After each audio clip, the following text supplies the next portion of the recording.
This is me in 3rd position in the UK Championship race for the ORCI stock rods. In front of me are 2 multiple time champions, and behind me is the ex-Scottish champion, the current British champion, and 24 other racers all keen to move forward. Can I stay here or even charge ahead to claim what might be the biggest upset win in stock car history, or will things soon take a turn for the worst? Whoa! Well, today, you're about to find out. But first, we need to take it back a little bit.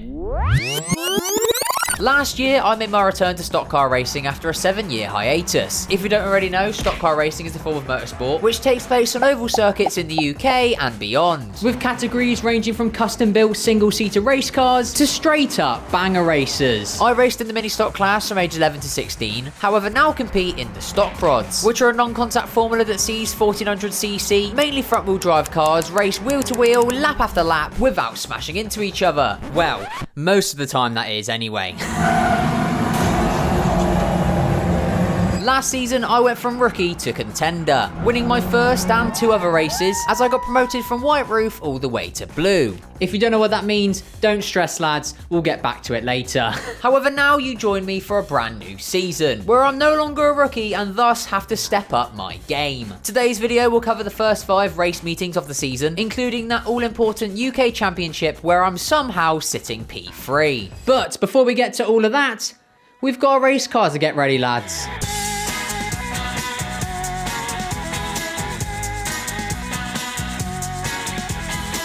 So lads, it's a new year, new season, new challenges ahead of us, and lots has changed over the off-season, so let me catch you up. The main thing is that my dad is now retired from racing, or at least semi-retired anyway. He's been racing stock rods alone for the past 13 years, but this year he's decided to take a step back so we can focus on my racing a bit more, which is nice of him, but we'll see how long that lasts, because he said he was going to retire in 2017, and he was out racing in the next race, so expect to still see a few clips of him racing in this video. Now, the original plan at the end of my last racing video was that this season I was going to try and do every single race meeting, but I've now got a load of new work commitments, which mean I can no longer do a lot of the meetings, so I think I'm gonna have to run a part-time schedule this year, about 8 or 9 meetings overall, which is a shame. I really want to do the full season, try and have a good points tally at the end of it, but it doesn't matter lads, it just means we can send it a bit harder at every meeting because, you know, we've got nothing to lose really. However lads, the last big changes, well, might be easy if I show you. Look at this lads, a brand new racing engine. You don't want to know how much this one costs, but it should be a lot quicker than the last one, so hopefully it's a worthwhile investment. I'm going to help Dad get in the car this week, but we are very tight for time because I'm only home for this week and we have got a lot to do. Dad, talk me through what we got to do to the car this week then. Fucking loads. New engine exhaust, new bumpers, camera caster angles, sort front brakes, new radiator, dash electrics, engine electrics, tyres, seat position, steering, battery brace, dizzy, calipers, carriers, and scale, setup, corner weights. They need a setup. Okay. You know, you set you're too fast. To make things even more tight, I decided that a brand new season called for a brand new look. So job 1 was to sand down Corey the Corsa and get him ready for a fresh lick of paint.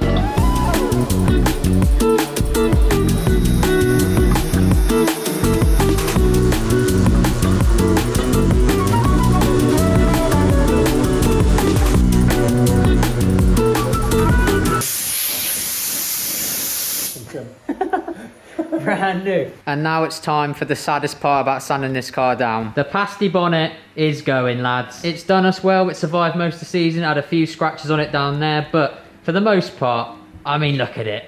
It looked good, it was very on brand, and it very much will be missed, but it's gotta go.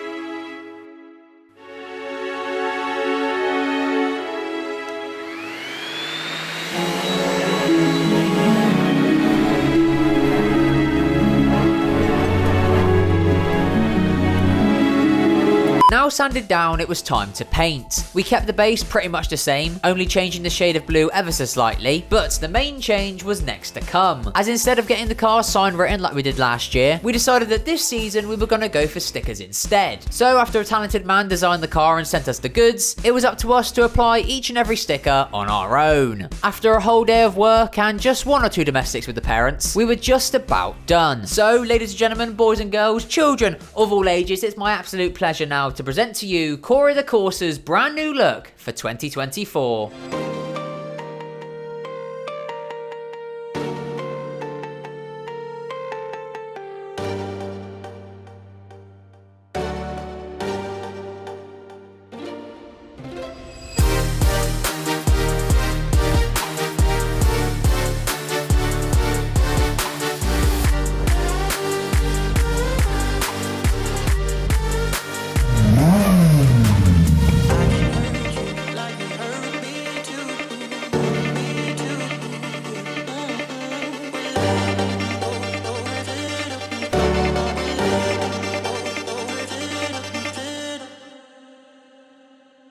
And here he is, Corey, in his new uniform for this season. We've got a very different looking car to last year.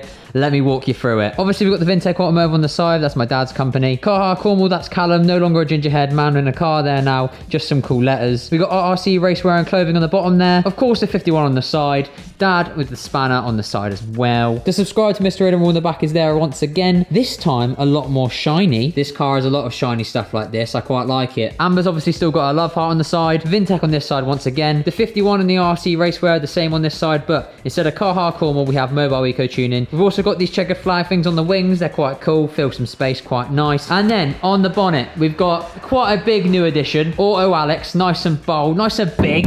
Can you tell which sponsor here pays my wages? If you don't already know, Auto Alex is a car channel which does basically budget Top Gear type stuff. I edit for them, I film for them sometimes. The name's on the car, and below that we have Suitor Bros Custom Tailor in a very, very saucy looking. Look at that. Probably my favourite sticker on the car, to be fair. It's very shiny, very nice. They used to be on the back over here, but now that's Chris Hamill Signs, which is the guy who designed this car and obviously printed the stickers and sent them to us. So yeah. And then finally we have this little sticker up here, which is 90s Club Vintage, which is a vintage shop in Helston, Cornwall, by my friend Sadie. So that's that. And that's the car. Yeah, very different to last year's, but I do like it. You know, the pasty's gone, which is sad, but I think, you know, the car's nice, lad. Change is good. Hopefully he's going to be fast this year as well. Thankfully, we didn't have to wait long to find out, as before we even knew it, it was already...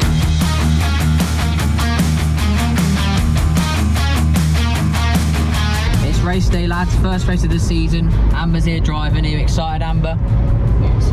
She's very, very excited. The car is there, looking very saucy in the trailer. There's 35 cars booked in. That's a lot of cars, so I'm not quite sure how they're going to run the meeting today. If they might split the heats and they might have a consolation final and an actual final, I don't know. Future me will put that on screen for you. Thank you very much for that, past Aiden. Yes, the format for today is going to be a bit different. Usually in oval racing, you'd have 2 heats followed by a final with all cars in every race. Whereas today, the cars are split into 2 different heats, where the top 8 finishers of each will qualify for the final. If you finish outside the top 8 in your heat, you'll then have to be forced to do the consolation race, where the top 6 of that race will then get through to the final. Basically meaning that the final race should have most of the cars in, but there will be a few that don't get into it because they haven't qualified. Makes sense? I sure hope so, because I'm not going over it again. Right, let's go racing.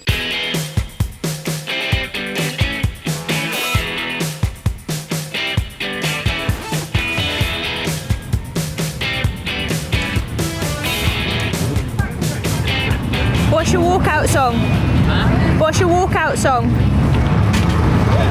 California Girls.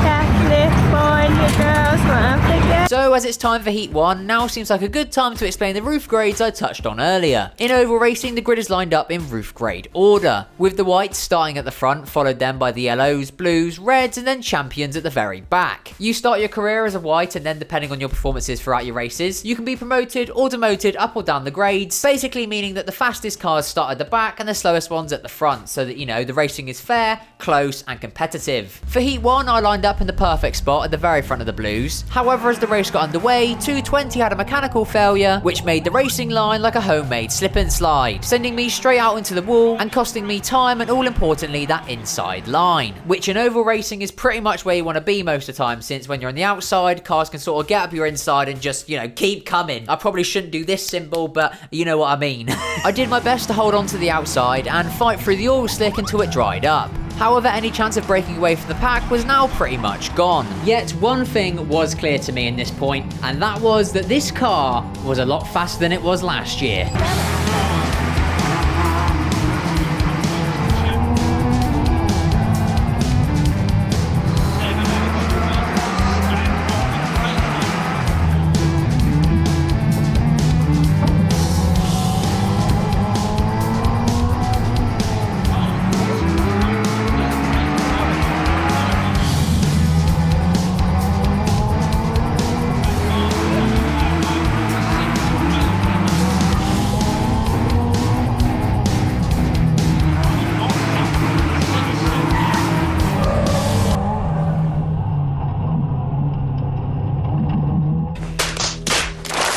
And just like that, I'd f***ed it. In turn 3 and 4, I ended up hugging the curb so tight that I actually mounted it and almost spun myself around like an idiot. I ended up finishing the race in 9th, which meant I just missed out on qualifying for the final, and now was forced to do the conference race in which only the top 6 would progress. However, despite this initial L to start the season, I was still feeling alright, because among the questionable driving from me, Corey had speed, lads. And going into race 2, I was ready to show it.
So we got second in the consolation race, which is basically, if you didn't get top 8 in your heat, you go in that one, then you top 8 of that, go into the final. So basically, lads, I came second in the race for the slow cars. But second, I got a trophy. I came second.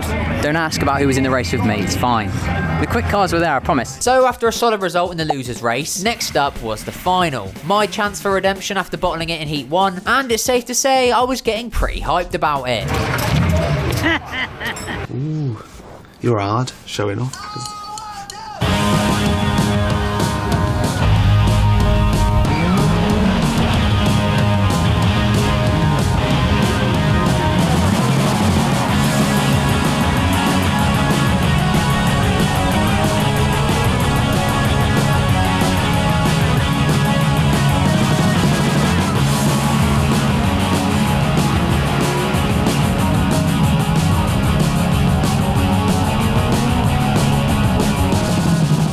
The race began well as I got away from the front of the blues and began making my way through the yellows. I was definitely quicker than the cars ahead, but making progress wasn't easy. Eventually, by lap 12, I'd cleared the 313, yet by now the red roofs had caught us as well. So it was time to send it.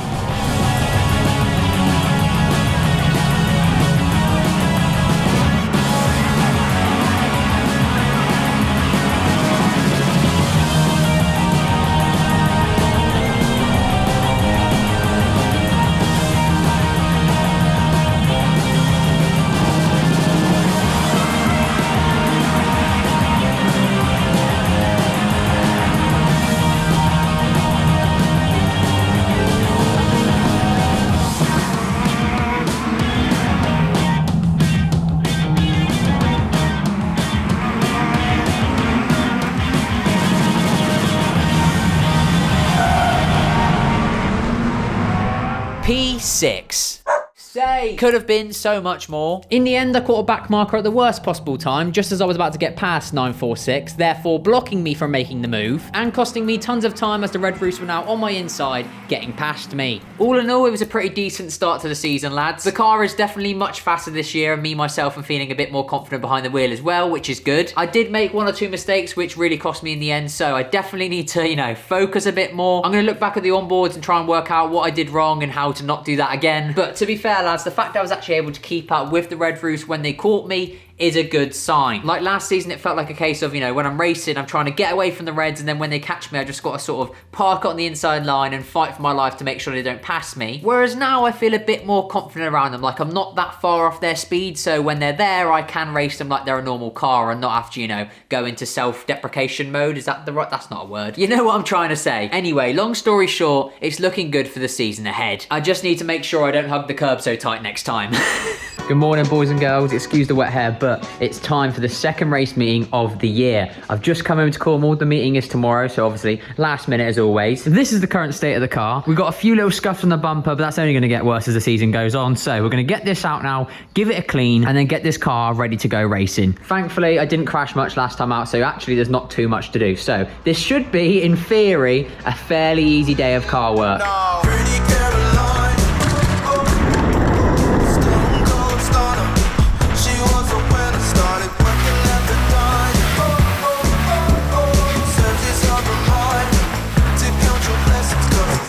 With the car now clean, we were pretty much ready to go. Yet the question was, would it be dry for race day? Well, as we set off en route to Taunton once again, it seemed like the answer was going to be no. Yet to my surprise, we arrived to a shockingly dry track. I'm sure that won't change at all. I mean, look at that cloud. It looks very, very friendly. As practice got underway, I immediately felt on it, as did the car. I feel like the meeting prior had really boosted my confidence now, and as I raced side by side with a 2022 points champion for the whole session, this confidence only grew even more. With this speed, there was no doubt that today was going to be a good day. That was, of course, as long as the weather conditions stayed just like this.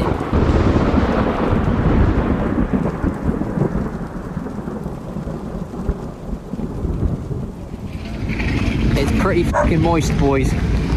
This is disgusting. To add insult to injury, lads, the pits is so busy today, we've been forced to park outside the track. Let me show you. There's the entrance. There's the car. So it's like the most awkward angle to try and get out of ever. And yeah, this is the current situation. Me and Callum under the pagoda. Is that a pagoda? I don't know what the word is. And we're getting piss wet through. But I've got my cup of tea. I'm not racing for a little while, so I'm just going to wait and pray that the rain goes away. Loud bastards. Now, don't get me wrong, even though I wanted it to be dry, it doesn't mean I don't like racing in the wet. In fact, my best results in the formula thus far have come in wet and greasy conditions. So going into race one, where the track was very much still moist, it was all still to play for. Things didn't start well though, as when I approached turn one in race one, I was met with a car facing the wrong direction, leaving me with nowhere to go but into his rear quarter. Now, as small as that hit seems, it was somehow still enough to snap my engine mount, forcing me to pull off fairly sharpish. Mission failed. We'll get them next time. So we had a crash in race one. Basically, I've hit a car, the engine mount snapped, so the engine's moving about. I also messed up a brand new tyre, which is, you know, great. So the mechanics are fixing it, and I'm supervising.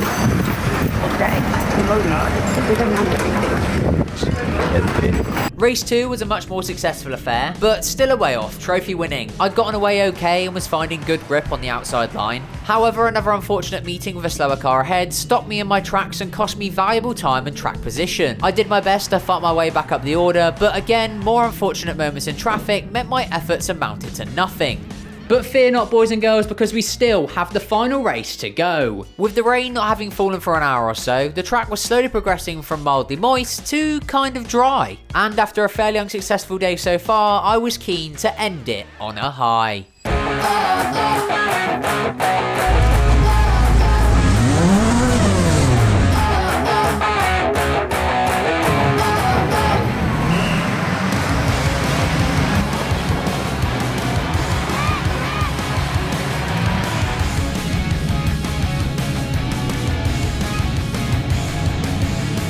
The final started out as a bit of a weird one, as the mixed conditions meant the inside line wasn't great, but as I soon found out, neither was the outside.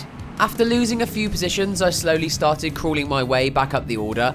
Before then, a yellow flag came out and brought the race to a halt with just 7 laps remaining. Once the cause of the stoppage had been cleaned up, we then had what may have been the worst organised restart of all time to get us going once again.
so it's a bit dry.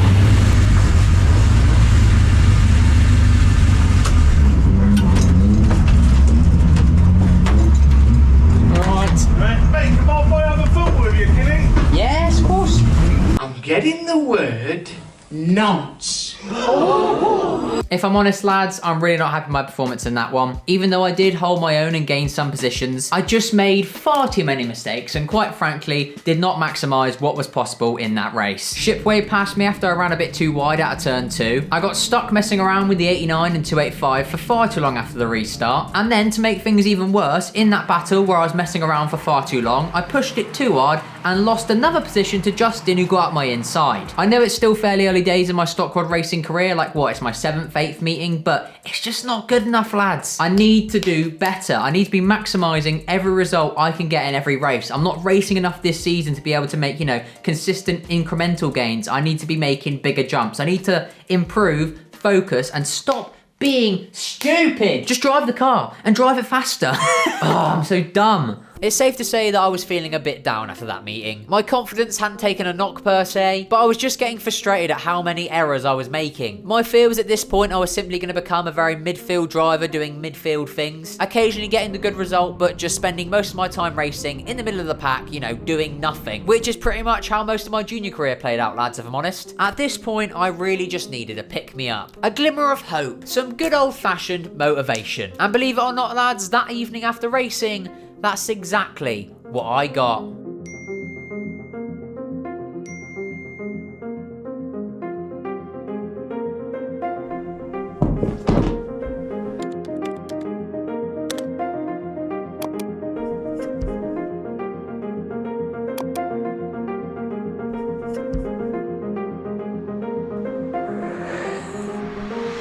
Yeah, that was exactly what I needed. I had the second fastest lap time of the day, slower only than our friend Callum, who obviously is cheating, so it doesn't count. Ignore the fact it was a drying track and I was one of the only drivers to actually get some clear air in the latter laps of the final. I was second fastest. Read it and weep, boys and girls.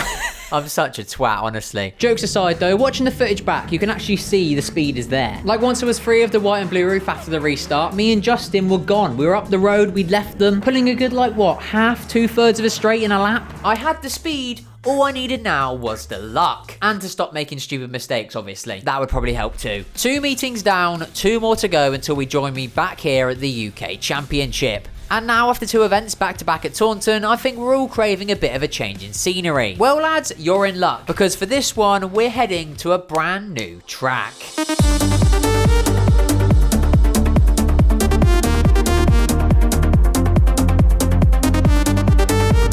Yes lads, it's race day, we're on the way to the track now. I'm following Dad with the car on the trailer. I'm in Amber's car, Amber will be joining us shortly. She's been in London this weekend, so we've got to pick her up in a little bit. But the sun is out, the sunglasses are on. Oh lads, I'm ready for it. It's going to be a great day. I've got a good feeling. Let's fucking have it. That's right lads, this weekend we're not in the depths of the southwest for a change. Instead, we're less than an hour away from where I live here in Manchester at a brand new track for the ORCI stock rods, Buxton. Unlike Smeefart, which is the only track we've seen in this video so far, Buxton is a much larger, much faster sort of racetrack, and it even has some banking on the corners, lads. Yet, despite the track looking mega and, you know, being nearby to a big city like Manchester, it still somehow found itself being placed in the middle of absolutely nowhere. So we've just got to the track, right, and when I tell you that we are in the middle of fucking nowhere, lads, and this is from a boy from Cornwall. That's the queue to get in, and they're just fucking sheep there. Despite this, I was still hyped. We'd be coming back here later in the year for the ORCI Championship, so today was a great chance to try out the track and get the car dialed in advance of that. The only problem was, well, only 9 other cars turned up.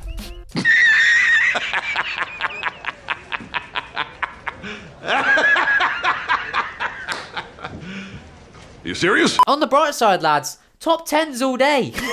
Despite the low car count, I was still keen to do some racing. And with the sun well and truly out, there was for once no risk of getting moist. So yeah, lads, unless I die of heat stroke in the next, 30 minutes to an hour, race 1 should be coming up now.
it was good. It was well fun, that was. The track's really fun. You just send it in and go. I like how it is. I think the tyres are going to get worse, aren't they? So they'll get more assy as it goes anyway. So the race was good. I came second, miles behind first, but the guy who's in first is probably too quick to start off blue. So in my head, I technically won that. If we get into the butts and coconuts, P2 actually means P1. Heat 2 was more of the same in the end, as after quickly clearing 2 of the yellows, holding off the 2 fast for blue, Chris McCooler in the 522, until we finally got by on lap 10, leaving me to have a lonely race in third, whilst the rest of the pack were a decent way behind us. So we've done the 2 heats now, the car's going quite well. I've had a second and a third. There is only 9 cars out there, which is a bit of a shame, but still, good racing. I'm enjoying the track, the car's going really well. It's time for the final now, and hopefully, we get a top 3 because I get a trophy then. And as we know, Amber, what do I like more than anything? Trophies. Trophies. In before I now like put myself in the fence or something stupid.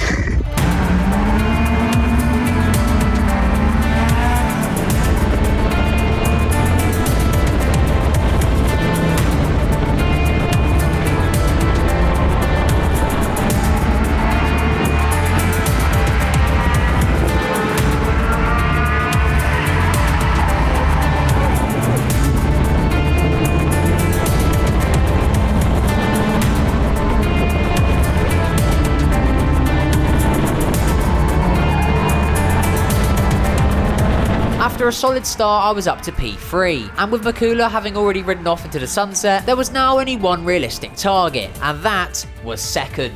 Lap after lap, I was sending it, pushing Corey to his limits as I was slowly catching Dave in the car ahead. With no traffic to deal with, I had to rely on simply being that little bit faster each lap, and finally by about 7 laps to go, I was just about there. But now was the hard part, trying to find a way past.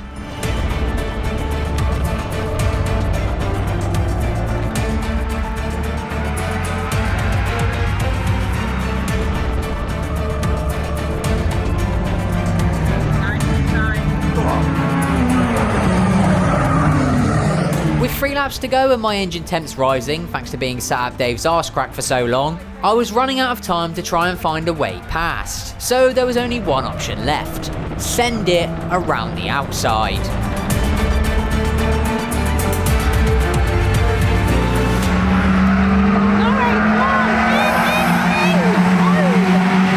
Well, that was fucking dreadful. You win some, you lose some. P3 was all we could manage in the end, yet despite missing out on second, me and my overheating whip were happy enough with third to round out a solid day of racing. Hello. I went for an ungodly scent around the outside that did not work, but... No, it did not.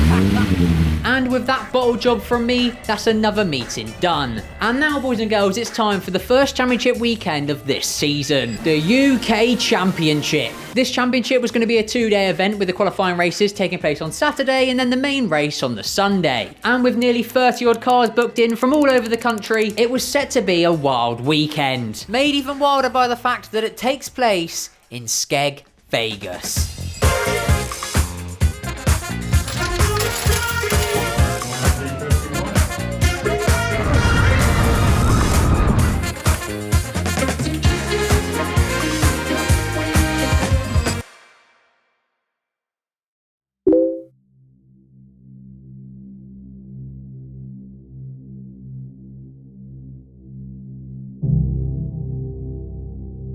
In the week leading up to the UK Championship, the over-racer community was hit with a devastating blow, as after a tragic road accident, we had lost our current UK champ, Irishman Jack Morrow.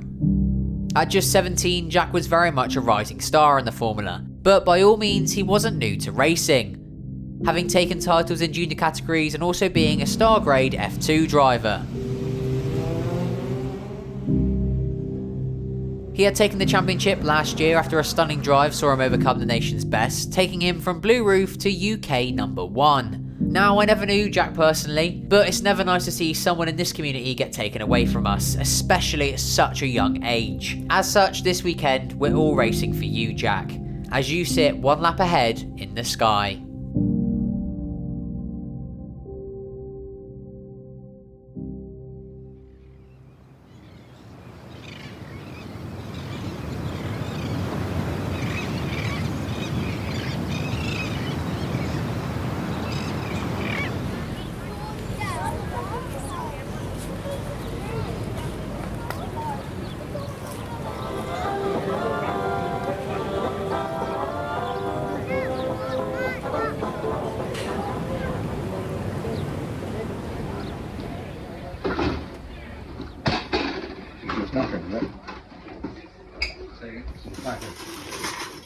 Mr. Champion, Simon.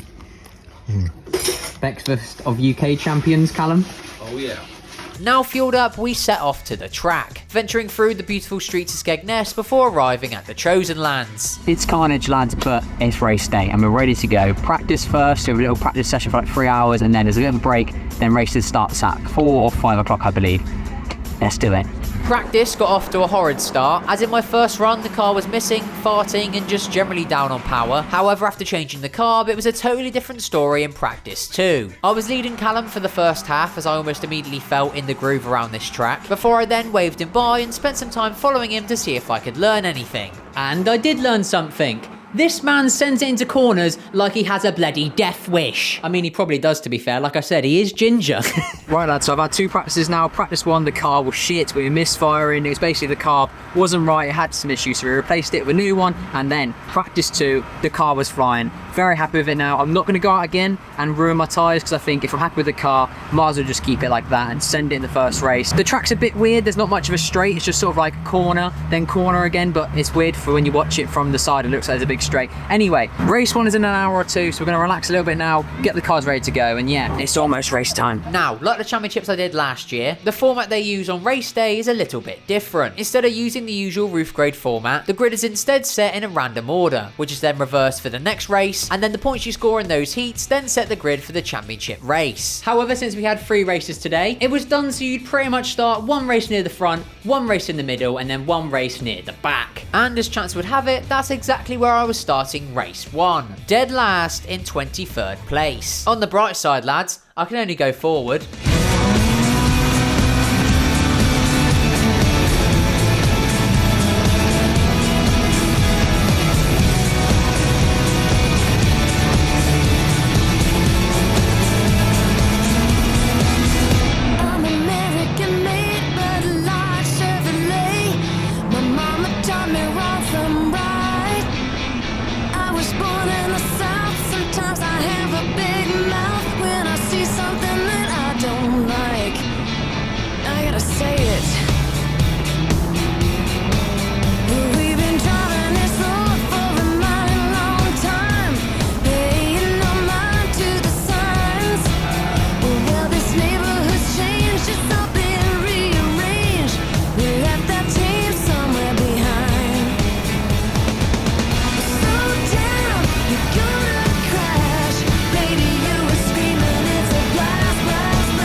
Despite the solid result, there were a few things we had to fix before the next race, mainly that the car was overheating again. However, this time it's because the fan on the radiator had fallen off. Lord knows how that happened. Yet aside from that, it was just a few cosmetic damages that needed sorting, and thankfully I had some trained mechanics there to help.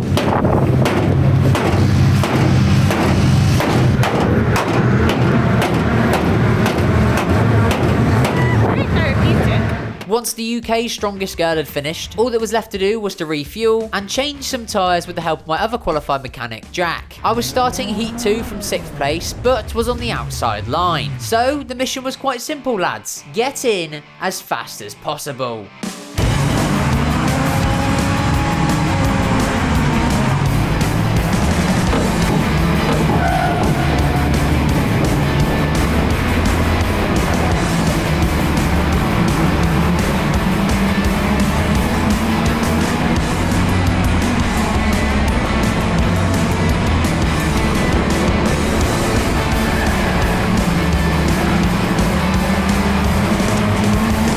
As expected, I was trapped on the outside for the first part of the race, unable to really do anything while the other cars trained out of my inside, yet finally on lap 9 I was able to tuck in. Now down in 10th, the new mission was even more simple. Move forward.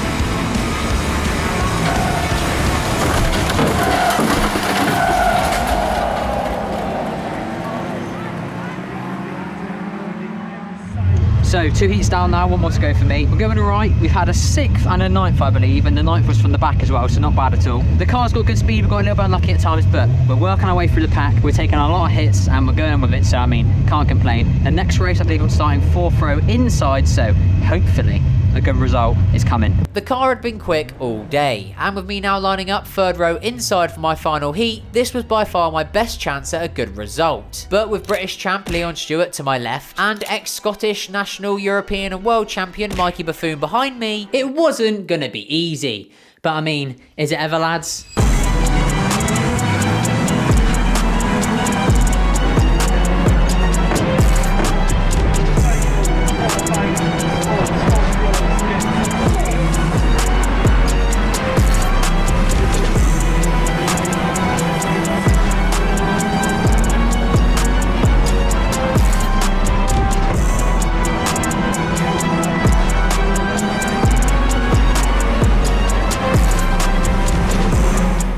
With Mikey now in front and Leon and Justin behind, you may expect me now to drop behind the champions and then do my best to hold on to 5th place. But to the shock of everyone, especially me, that's not what happened at all.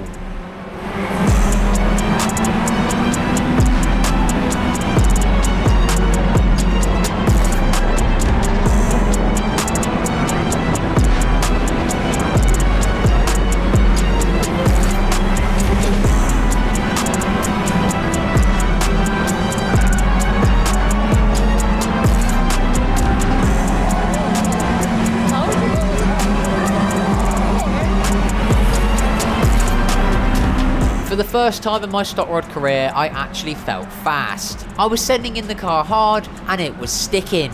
I lost a bit of time on Mikey thanks to lap traffic, but I still ended up with a comfy P3 to end the day, which I was very happy with. Oh my god, lads, I'm f***ing quick.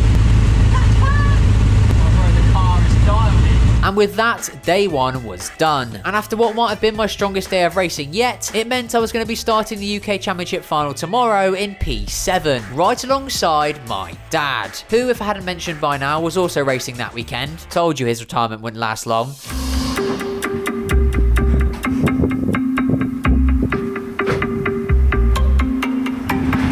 Well prepared, Callum. Good morning. It's day 2. Sally, how are we? Very good.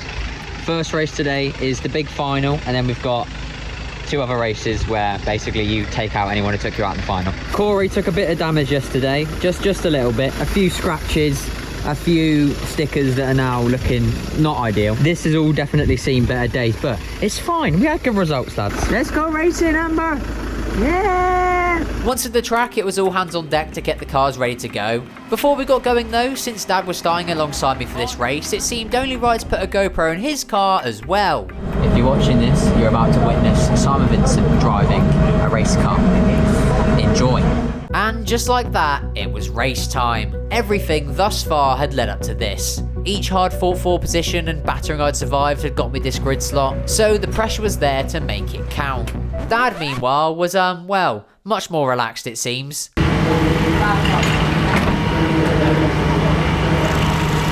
Dad is ready for action.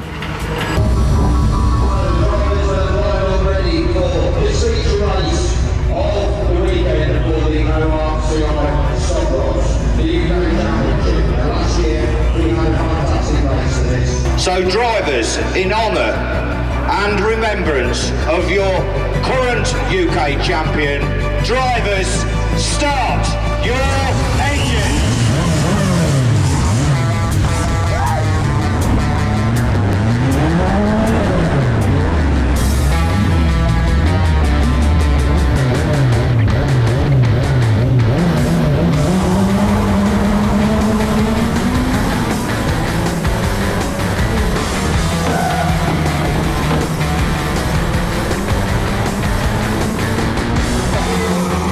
Aiden's in there.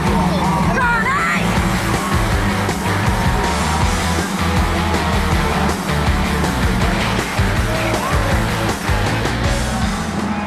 A very real rule that indeed.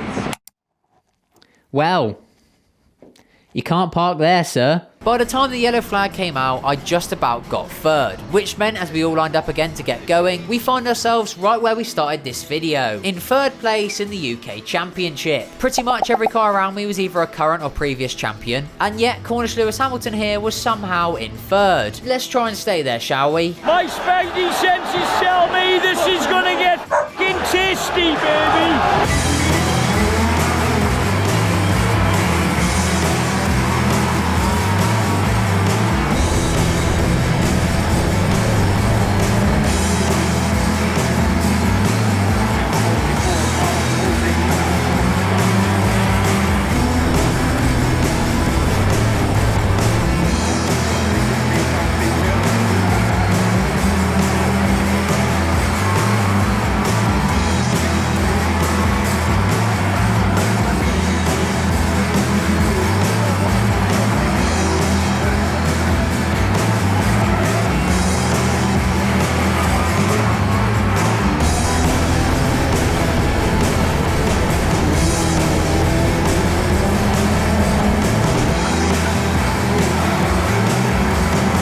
After losing P3, I still kept on him, doing my best to stick to James in front like my life depended on it, as with a train from P1 to P5 forming and plenty of laps to go, the race was still far from over. However, just past the halfway point, I sent it a bit too hard, allowing our old friend from Buxton, too fast for a blue Makula, who I should add is no longer a blue roof, up the inside to take fourth. Even still, I wasn't going to give up that easy. Us top 5 had left the rest of the pack, so with no pressure from behind to worry about, I could fully focus on sticking with the leaders.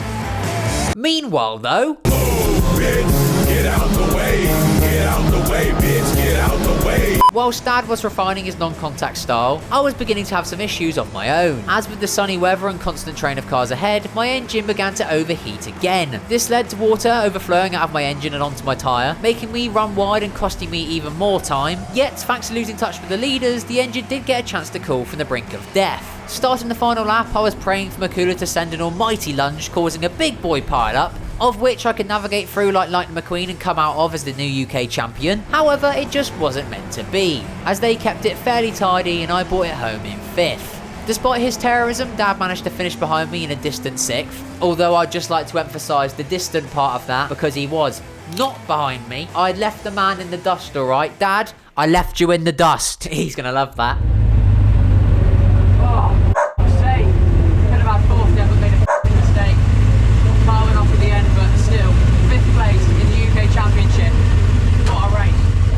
What a race indeed. I ended my last racing video having just become a blue roof and happy that I was able to hold my own in the mid-pack. But now, just 11 meetings into my stock rod career, I was doing much more than just that. But let's keep focused, because me and a very hot Corey still had 2 races to go. A final and an all-comers, both of which will be starting off the roof grades. So how about I stop waffling and we get racing again? Yeah, let's see how you do under pressure.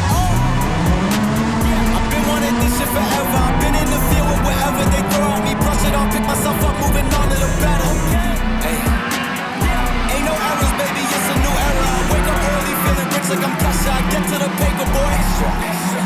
Fuck with me, you know that I got it. Come with me, let's take a trip to the islands. We up on the jet, we'll do more than just fly on it. Stand on that hill, you gon' die on it. Boom, boom. Baby, I'm not one of them, you should try on it. Miss me with all that I'm on it and next. Fuck this up, I send you back to your ex. But good luck with that, this is big as it gets. Hey, let's see how you do under pressure. Let's see how you do under pressure. Give them a name to remember. Hey, let's see how you do under pressure. Let's see how you do under pressure. A moment can live on forever. After just about surviving a code brown, I was now in 3rd. But thanks to the previous corners incident, the 46 in front of me now picked up a 2-place penalty, giving me 1 less car to worry about fighting on track. As the laps went on, James Gray joined us on our hunt for the leader, passing me in the process. With 4 laps to go, we eventually caught the speedy yellow roof which had gotten away, and after leading thus far, he wasn't about to go down without a fight. With 2 to go, James found a way through up the inside, and coming into turn 3, I saw a gap. So, obviously, I sent it. Oh, f***. I can't believe you've done this. After gracefully securing P3, I thought all the drama was over. However, as I checked my mirror into the first turn, I couldn't believe my eyes. There was a car on his roof. You're joking. Not another one? Yep, poor Paul in the 235 had gone from P1 to upside down in just 1 lap. Thankfully, he was okay, but with that, the race was now over. My P3 then became P2 with 46's penalty, which meant only one thing. But before I could claim my silverware, I first had to do an interview. I felt like I was on a spaceship, and I'm not sure what to do with my hands. Aiden Vincent, our runner-up in 51. Well done, Aiden. Woo!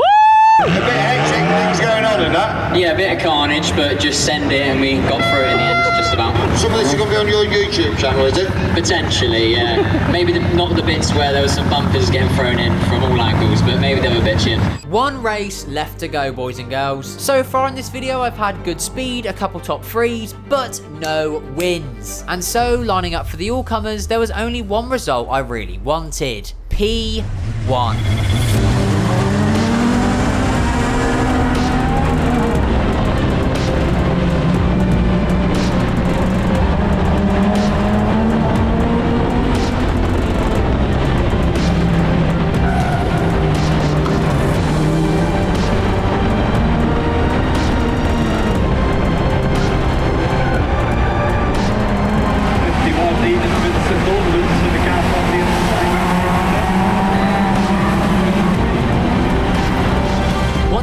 It was then time to dial in, and if I'm honest, the next 10 to 15 laps were unreal. After a weekend like this, I got the chance to end it by fully sending the car lap after lap in near perfect conditions. I didn't have to worry about the tyres, traffic, what I was having for dinner, anything at that point. It was just me and the car.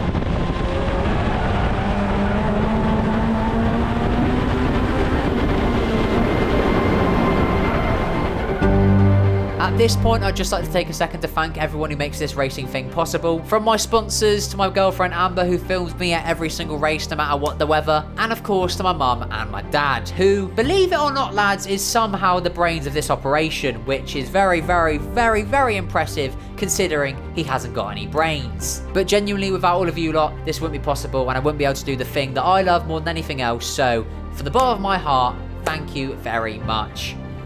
Yeah, back to me winning a race. He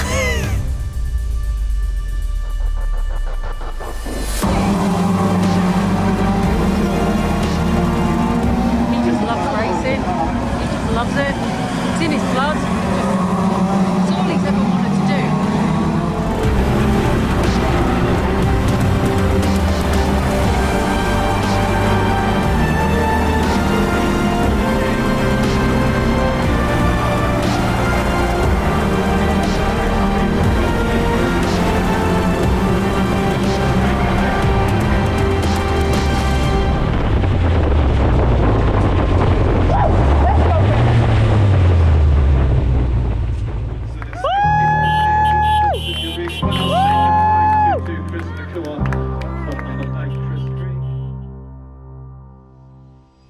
And there we have it, a near perfect end to a near perfect weekend. Although I was a little bit disappointed with finishing 5th in the UK Championship, if we actually step back and compare this to my championship performances last year, where I finished 11th in the British and 2 laps down in the National Championship, the improvement is actually massive.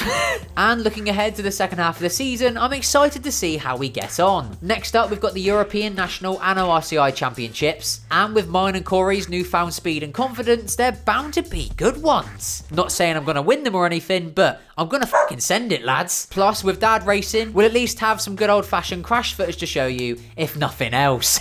But before we say goodbye to Skeg Vegas, lads, there's still one more tradition we have to do before we go.